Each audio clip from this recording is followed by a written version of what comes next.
विधानसभा चुनाव के पूर्व भाजपा के पूर्व मुख्यमंत्री शिवराज सिंह चौहान की घोषणाओं के विपरीत अतिथि को बिना किसी लिखित आदेश के बीच सत्र से ही शासकीय संस्थाओं से निकाला जा रहा है, जिसे लेकर अतिथि शिक्षक खासे परेशान हैं। पूर्व में भी अतिथि शिक्षक के द्वारा शासन प्रशासन को ज्ञापन दिए जा चुके हैं, लेकिन लगातार अतिथि शिक्षकों को शासकीय शिक्षकों की पदोन्नति और स्थानांतरित होकर आने की वजह से निकाला जा रहा है। इसे लेकर अतिथि शिक्षक संघ के जिलाध्यक्ष राम अवतार कुशवाहा के नेतृत्व में तमाम अतिथि शिक्षकों ने लवकुश नगर की स्वामी विवेकानंद पार्क में स्थित विवेकानंद जी की प्रतिमा के चरणों में ज्ञापन सौंपा है। ज्ञापन के माध्यम से शासन से मांग की गई है कि जो अतिथि शिक्षकों के पक्ष में चुनाव के पूर्व भोपाल में आयोजित महापंचायत में तत्कालीन पूर्व मुख्यमंत्री शिवराज सिंह के द्वारा घोषणाएं की गई थी, उन सभी को पूरा किया जाए। वहीं अतिथि शिक्षकों ने बताया कि महापंचायत में अतिथि शिक्षकों के पक्ष में हुई घोषणाओं से केवल एक मानदेय बढ़ाने की घोषणा पूरी की गई है और उस पर भी विगत 3 माह से अतिथि शिक्षकों को मानदेय प्राप्त नहीं हुआ है। वहीं छतरपुर जिले के लगभग 1000 से ज्यादा अतिथि शिक्षकों को बिना किसी लिखित आदेश के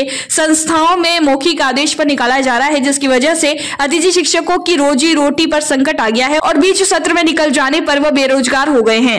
यही कहना चाहेंगे सरकार से कि सरकार जल्द से जल्द क्या है कि हम अतिथि शिक्षक हैं, आवेदन दे सकते हैं, निवेदन कर सकते हैं, शिक्षक की गरिमा में ही रह सकते हैं। हम सरकार से बस एक विनती अनुरोध ही कर सकते हैं कि सरकार जल्द से जल्द जो भी घोषणाएं की गई हैं उनका पालन करें और हमारे जीवन को सुरक्षित करें। जीवन को सुरक्षित करने के लिए जो भी उन्होंने कहा है, जो घोषणा की है, वो हमें सभी स्वीकार हो, बस उनको धरातल स्तर पर लाया जाए। हमारे रेगुलर आ जाते हैं तो उनको अतिथि शिक्षकों को मौखिक तौर पर ऐसे हटा दिया जाता है बिना किसी सूचना के। जिस दिन आ जाते हैं उसी दिन हटा दिया जाता है और कह दिया जाता है आपकी सेवा समाप्त है। क्योंकि हम लोगों को मामा जी ने महापंचायत बुला करके ये महापंचायत के दौरान बहुत सारी घोषणाएं की थी, जिसको सुन करके हम लोग बहुत प्रसन्न हुए थे और उन्होंने ये भी कहा था कि आप हमारा साथ जाते जाते समय तक ये कहा था मामा जी ने कि क्यों आपने महापंचायत बुला दी, आपका काम कर दिया, आप हमारा साथ देंगे कि नहीं देंगे, जाते जाते समय तक कहा था। और उन्होंने ये भी कहा था कि अतिथि शिक्षकों सुन लो, कभी आपके जीवन में अंधकार नहीं होने देंगे, हमेशा उजाला रखेंगे। और आज ये देखिए हम लोगों को निकाल दिया गया है, तो ये उजाला है कि अंधकार, ये आप कुछ समझ सकते हैं सर। तो आप लोगों ने ज्ञापन भी दिया है, कई जगह सुना है, लेकिन अब तक कोई सुनवाई नहीं हुई। क्या कहेंगे, जिस तरीके से कई जिलों में समायोजन हो रहा है लेकिन यहाँ पर सुनवाई नहीं हो रही? जी सर, जो डीसी के माध्यम से उच्च मतलब DPI के अधिकारी बताते हैं, तो उस आदेश में एक लिखा था कि आगामी आदेश तक अतिथि शिक्षकों को कार्यमुक्त न किया जाए।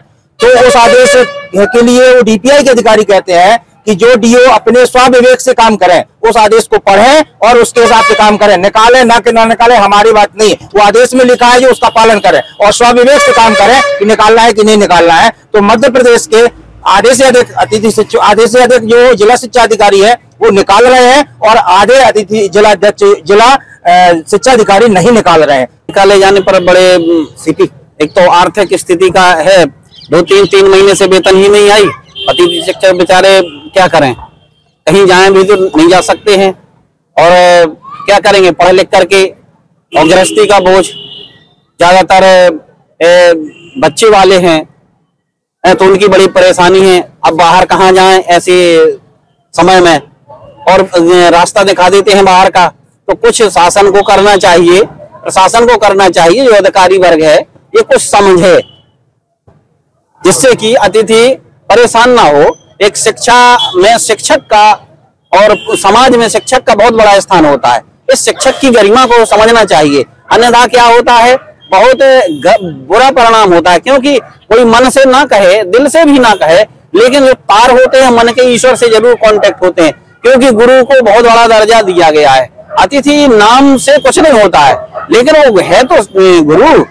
इस प्रकार से उसकी सुनना चाहिए कि एक बड़े जो एक कहते हैं ब्रह्म हत्या जैसी कहानी बनेगी तो फिर बिगाड़ होता है। तो अधिकारी इस चीज को समझते नहीं है और दुख के भागी बनते हैं, इसीलिए होता है।